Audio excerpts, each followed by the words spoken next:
Le syndrome de l'imposteur, c'est quelque chose qui vous fait perdre un temps fou. Un temps fou et une énergie folle aussi que vous pourriez mettre ailleurs, que vous pourriez mettre dans vos projets, que vous pourriez mettre dans votre avancement. J'entends souvent des femmes dire qu'elles ne méritent pas leur place, qu'elles pensent ne pas être assez pour tel ou tel poste, pour tel ou tel projet.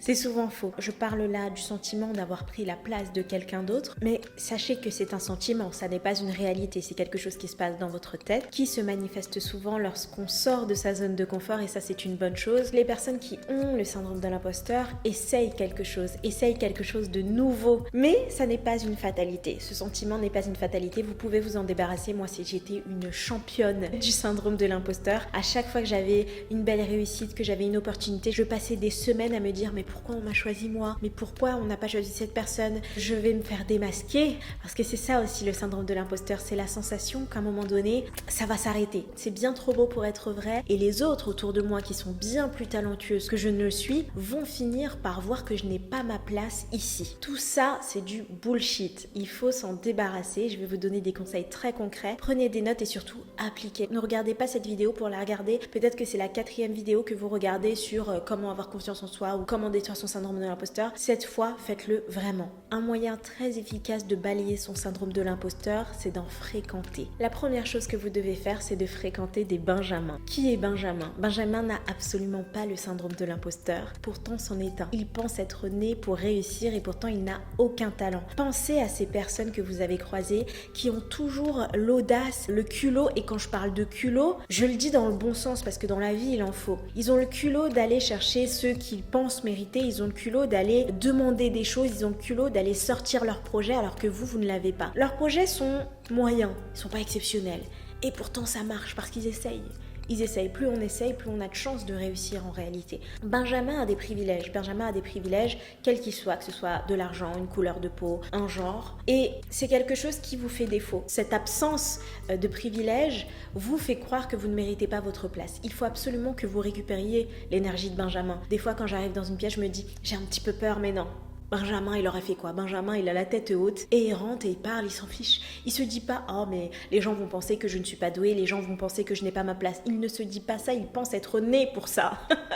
Il pense être né pour ça. Quand j'ai mis en place cette habitude, ça m'a vraiment mis une claque. Prenez un papier et un stylo et écrivez ce que vous avez accompli ces 2 dernières années. La plupart du temps, on regarde les 2 dernières semaines, on regarde les 2 derniers jours et on se dit mince, j'ai absolument rien fait de bien. J'ai glandé sur YouTube. J'ai dit oui à cette soirée alors que j'aurais mieux fait de travailler sur mon projet. Mais on n'a pas la big picture, on ne prend pas le recul nécessaire pour voir ce qu'on a accompli. Quand vous allez faire ça, vous allez vous rendre compte que vous avez fait des choses très importantes ces 2 dernières années. Où est-ce que vous étiez? Avec qui vous étiez aussi? Quand vous allez faire ça, déjà vous allez être fiers de vous et vous allez vous dire mince, c'est vrai que certes, j'ai pas fait ce que je devais faire cette semaine, mais ces 2 dernières années, j'ai fait des choses bien. J'ai fait peut-être un voyage seul que je me pensais pas capable de faire. J'ai peut-être changé de travail. J'ai peut-être accompli quelque chose dont je suis fière, dont je me sens fière. Le fait d'écrire tout ça, ça va vous renforcer, ça va vous aussi vous montrer de quoi vous êtes capable. Si vous en avez été capable dans le passé, vous en serez capable dans le futur. Peut-être que vous avez le syndrome de l'imposteur parce que vous avez eu une belle opportunité il y a peu de temps. C'est déjà arrivé. Vous avez déjà accompli des choses. Ça n'est pas possible. Si vous êtes une personne adulte, vous avez déjà accompli des choses. Et faites-vous la promesse que les 2 prochaines années seront différentes de celles que vous vivez actuellement. N'ayez pas l'arrogance de vous dire que vous avez 10 ans pour faire ça, que vous avez 5 ans pour faire ça. 2 ans, c'est très bien pour mettre en place des projets importants dans votre vie. Je me souviens d'une amie qui avait une sale habitude, vraiment une sale habitude, et ça me faisait de la peine de la voir comme ça. Je pense que pour son âge, en tout cas, c'était l'une des personnes les plus intelligentes que j'ai croisées. Elle avait des bonnes idées et elle mettait en place ses projets, mais elle ne les célébrait jamais. C'est-à-dire que j'avais cet enthousiasme-là, je lui dis « Ah mais tu te rends compte, t'as fait ça, mais c'est super !» Elle ne les célébrait même pas 5 minutes. Et maintenant, j'ai une habitude que je vous conseille de mettre en place, c'est de célébrer mes succès. De les célébrer vraiment. Allez boire un verre avec vos amis, allez boire un verre avec une personne qui vous respecte et qui vous aime et allez célébrer ça. Il y a des choses dans la vie qui méritent d'être fêtées. C'est important de les fêter parce que ça crée un souvenir, ça marque un moment de votre vie. C'est une manière de cristalliser cette étape dans votre mémoire. Vous allez vous en souvenir parce que vous avez célébré ce succès-là. Quand vous avez en tête vos succès, votre syndrome de l'imposteur prend soudainement moins de place. Par pitié, non mais vraiment par pitié, écoutez-moi sur ce point. Apprenez à accepter des compliments. Je vois trop de gens, dès qu'on leur dit « Ah mais c'est génial, non mais tu te rends compte ?» Des fois je me dis « Mais juste pause !» Est-ce que tu te rends compte de ce qui vient de se passer? Est-ce que tu te rends compte que tu as, par exemple, sorti ce livre, que tu as fait ci, que tu as fait ça, que tu as franchi cette étape-là? Et la personne me dit oui, c'est vrai, et toi aussi tu as ça, ou ah oui, je sais pas trop, acceptez-le, dites oui, merci. T'es vraiment quelqu'un de perspicace, t'es vraiment quelqu'un qui arrive à bien analyser les choses, t'es vraiment quelqu'un qui a du bagou. Eh bien, dites oui, merci, merci, avec un grand sourire, dites merci. Et vous n'êtes pas obligé de renvoyer le compliment, parce que le fait de ne pas accepter un compliment, c'est aussi se dire ah, on m'a fait un compliment, il faut vite que j'en refasse un pour qu'on soit équitable. Non, la personne vous a fait un compliment sincère, prenez-le, c'est tout, dites merci. Et si vous êtes incapable d'accepter un compliment, comme par exemple même des gens, on leur dit qu'ils sont beaux ou qu'ils sont belles, ils sont là ah mais non mais en fait j'ai passé 4 heures dans la salle de bain, dites oui, merci, merci beaucoup, et passez à autre chose en fait. Et c'est votre syndrome de l'imposteur qui vous empêche d'accepter les compliments. Ça vous fait paraître moins bien que vous ne l'êtes vraiment. Apprenez à accepter les compliments, ça ne fait pas de vous quelqu'un d'arrogant, ça fait juste de vous quelqu'un qui connaît sa valeur. Le fait de tenir un journal, c'est exceptionnel. J'ai commencé à le faire il y a 4 ans. Je sais qu'on utilise cette expression souvent pour rien, mais c'est vraiment quelque chose qui a changé ma vie. Moi, je le voyais souvent dans les films et c'était une activité qui semblait être réservée aux adolescentes. Ça me semblait enfantin de le faire. Et j'ai vu sur YouTube qu'il y avait pas mal de gens qui le faisaient et qui voyaient des bénéfices dans leur vie. Ça a changé plein de choses dans ma vie, mais il y a quelque chose qui est frappant dans le fait de tenir un journal, c'est que lorsque je regarde ce que j'ai écrit il y a 2 ans, je me sens bête. Je me dis, mais mince, t'avais peur de ça? Ça n'avait aucun sens. C'est-à-dire que, parce que parfois j'ai de l'anxiété, je me dis, ah mais cette situation est dramatique, je vais jamais m'en sortir. Je lis toutes mes craintes, je lis mes peurs et je vois qu'elles sont ridicules. Et ça me fait prendre de la hauteur, c'est-à-dire que on va être en 2024 et je vais lire ce que j'ai écrit en 2022. Sauf que les choses qui me faisaient peur, je les ai accomplies déjà depuis longtemps. Les gens qui m'agaçaient, je les ai déjà sortis de ma vie. Le projet qui me tétanisait, je l'ai fait.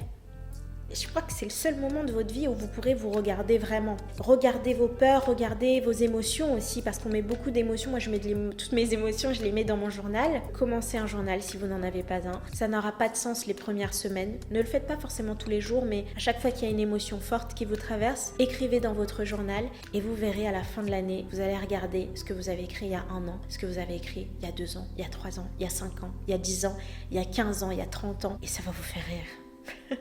Ça va vous faire rire et vous serez fiers de vous. Il est possible que vous soyez vraiment un imposteur. Il est possible que vous n'ayez pas les capacités pour faire ce qu'on vous demande. Peut-être qu'on vous a donné des responsabilités trop tôt. Peut-être que votre projet est trop grand pour vous. Eh oui, c'est bizarre de dire ça dans une vidéo qui est là pour vous aider à détruire votre syndrome de l'imposteur. Et pourtant, il est possible que vous en soyez une ou un. Dans ce cas-là, il faut que vous vous formiez. J'ai eu l'opportunité de m'exprimer dans la radio la plus écoutée de France, qui est France Inter. C'était vraiment un moment important dans ma vie, le fait de pouvoir m'exprimer sur cette radio. C'était pour parler de mon podcast Sauver sa peau et de parler de la thématique du colorisme, qui est une thématique qui n'avait même pas de page Wikipédia. Et c'est un projet dans lequel j'ai eu longtemps un syndrome de l'imposteur, mais de dingue. Et pourtant, j'ai pas eu peur. Je me souviens, j'ai commencé à me préparer pour l'interview et après je me suis dit...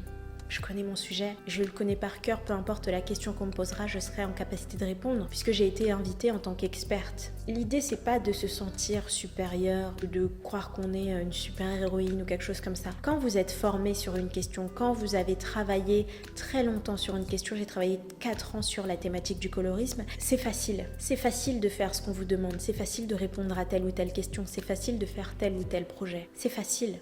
Donc formez-vous. Apprenez, n'arrêtez jamais d'apprendre. Benjamin a arrêté d'apprendre parce qu'il pense qu'il n'en a pas besoin. Ne faites pas cette erreur. Je tourne cette vidéo YouTube, mais j'ai appris avant de faire des vidéos YouTube. Il n'y a pas un projet dans ma vie que je commence sans me former. Ça demande de l'humilité de devoir faire ça. Il faut que vous puissiez vous dire que vous ne savez pas tout, mais que vous allez apprendre et que vous allez vous servir de ça pour devenir meilleur dans tel ou tel domaine. Ça va peut-être vous surprendre, mais ce qui m'a aidé à détruire mon syndrome de l'imposteur, c'est le fait de bien m'habiller. Le fait de très bien m'habiller, le fait de prendre soin de moi, ça m'a aidé. Ça m'a aidé à prendre confiance en moi, à m'affirmer dans des situations qui n'étaient pas faciles. Pourquoi ? Parce que selon moi, le fait de bien s'habiller, le fait de s'entretenir, c'est un respect envers moi-même, envers les autres aussi, mais un respect envers moi-même.